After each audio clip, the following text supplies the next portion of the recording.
So how are you feeling this morning? Are you happy? Are you sad? Are you hungry? Angry? Disappointed? Are you thankful? It seems we have just a few hours to be thankful anymore around the Thanksgiving season. We just have a few hours before the chaos, the rush, the running of the Christmas season begins.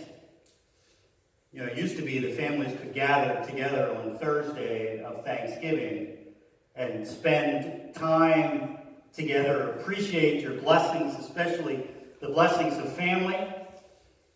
But no more. Too many families split up on Thanksgiving in the afternoon to rush out to begin the Christmas season shopping.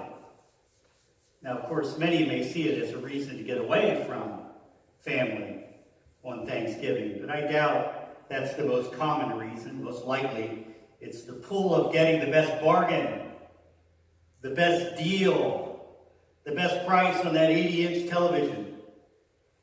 I won't ask if anyone here is guilty of this Thanksgiving atrocity. But are you? Are you done with your Christmas shopping? Are you done putting your wish list together? Are you in any mood to count your blessings? Pilate was in no mood to be dealing with Jesus in this verbal sparring. In fact, the Roman governor asked the people to take Jesus away and judge him by their own laws. But the Jews, especially Annas and Caiaphas and the many others, didn't want to be tied to this problem either. So Pilate reluctantly takes on the interrogation. And he asks that famous question, "Are you the king of the Jews?" You know, I think what I dislike most about holiday shopping, especially this past weekend, Black Weekend shopping, is how the advertisers manipulate people to do irrational things. Thursday morning, my wife and I, Leah, went down to pick up our granddaughter, Aria. And we were driving down the pike. And while we were passing Best Buy, my wife said, "Look, they're already camping out in front of Best Buy." And sure enough, I looked over and there were 2 tents set up in front of Best Buy Thursday morning. It was about 27 degrees out. The wind was blowing. It was freezing. Who does that? And why? There's nothing. Even if I need a kidney or a heart, nothing I would stand in line for more than an hour, let alone pitch a tent in the sub-freezing cold. But there are so many people who act like lemmings running off a cliff following the greatest sale, the elusive bargains. I've seen people shove seasoned citizens out of the way to get the last of this year's hottest toy. I just imagine Jesus looking down upon our society with tears welling up in his eyes at the behavior of so many people. Good people of God, are we serious? What have we done to Thanksgiving? What have we done to our King? Are you the king? What Pilate is asking Jesus has political, cultural, and of course eternal implications. Pilate, as we know, represents the political power of the day as a Roman official. Is he in power in this situation? The high priest, Annas and Caiaphas, represent the religious elites of the Jewish authorities. Are they in control? And Jesus represents heavenly power and authority as God incarnate. Is God in power? In control? Who's going to win the day? In our day and in our society, it's the advertisers who have so much power in how people make decisions. Of course, as Americans, we give them that power. Just driving from the coffee shop to the church this morning, advertisers were telling me that if I don't purchase certain sheets, my family will never get a restful night's sleep. And if I buy a certain kind of wine, my life will be complete. They dangle a few tidbits of information in front of our eyes, and so many people jump like dolphins doing acrobats in front of an amazed crowd. It begs the question, are we in control of our lives and our spending? Pilate already knows the answer to the question he asked Jesus when he says, "Are you a king?" Pilate knows the answer even before he asks it. Again, as the Roman governor, he's the one to decide who will rule over the Jewish people, the Jews of his particular region. Pilate would have approved who ruled in that region. So if Jesus answers yes to the question, "Are you their king?" Jesus condemns himself. Jesus is not going to be pulled into this argument. He simply says, "My kingdom is not of this world. My kingdom is not from here." You know, I look around at this business of Black Friday, the holiday shopping season, and I feel like I'm a stranger in a strange land. I feel like a fish out of water most of the Christmas season. Let me ask you this question. How many of you have your Christmas trees up already? Don't be afraid to raise your hand. Unfortunately, I do. Unfortunately, I'm self-condemning myself. But we have our granddaughter this weekend. That's my excuse, okay? How many have your Christmas decorations up, inside and out? No? Huh? Good, good. How many of you have your Advent decorations up?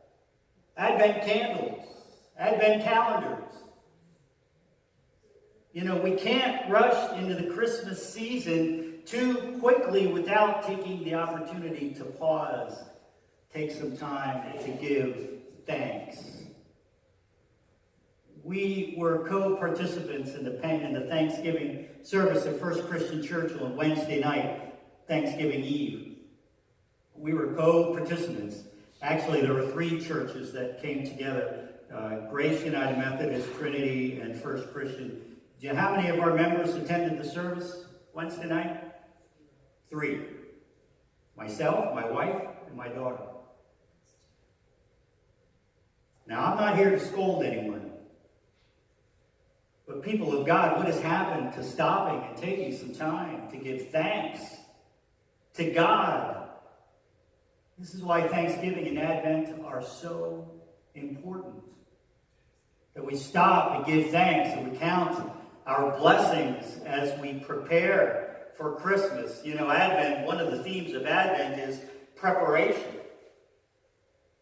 We need to stop, at least today, and give thanks to God. And then ask this question, are we living lives as if Christ reigns in our lives?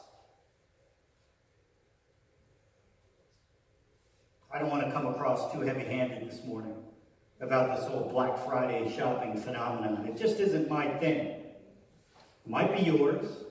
It isn't mine. That doesn't make me inherently good and you inherently bad. All right? I only bring it up because as people of God, we're to live differently from the rest of society. We're not supposed to be devising ways that we intimidate others, outwit, outsmart, outmuscle others for the best shopping deals by muscling our way in and knocking others out of the way. Good people of God, what is our top priority in life if it is not to live under the reign of Christ? The rule of God instead of the full reign of advertisers. Let's not miss an opportunity to count our blessings before we get on with the craziness of Christmas. Make a list of your blessings alongside your Christmas wish list. And then ask yourself, are you thankful? Are you grateful? Are you living a life that gives thanks for living under Christ's reign? You know, as I was writing this song, as I was writing this sermon, I kept hearing this song in the back of my head. All good things around us are sent from heaven above, right? Then thank the Lord and thank the Lord for all of his love. Jesus and Pilate, their conversation ends with Jesus saying, "My kingdom is not of this world. I've come into this world to testify to the truth. Everyone who belongs to the truth listens to my voice." Of course, our text leaves out Pilate's next line, which is, Pilate says, "What is truth?"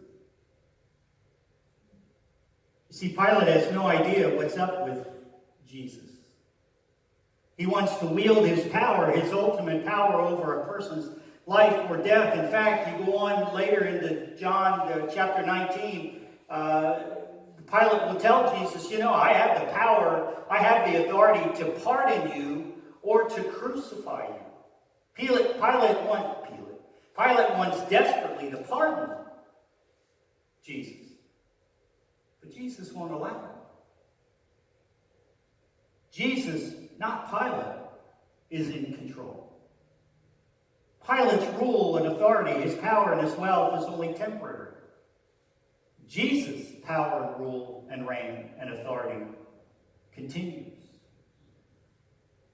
Continues forever. Because his kingdom is not of this world. Do you have an idea of what's going on with Jesus in your world? Take some time today to assess and to give thanks. Because if not today, then when are you going to have time to give thanks? Amen? Amen. Well, we are going to sing Beautiful Savior. Now, I don't have how many verses does Beautiful Savior? Then we're going to sing verses 1 and 4. Verses 1 and 4. Thank you, Linda.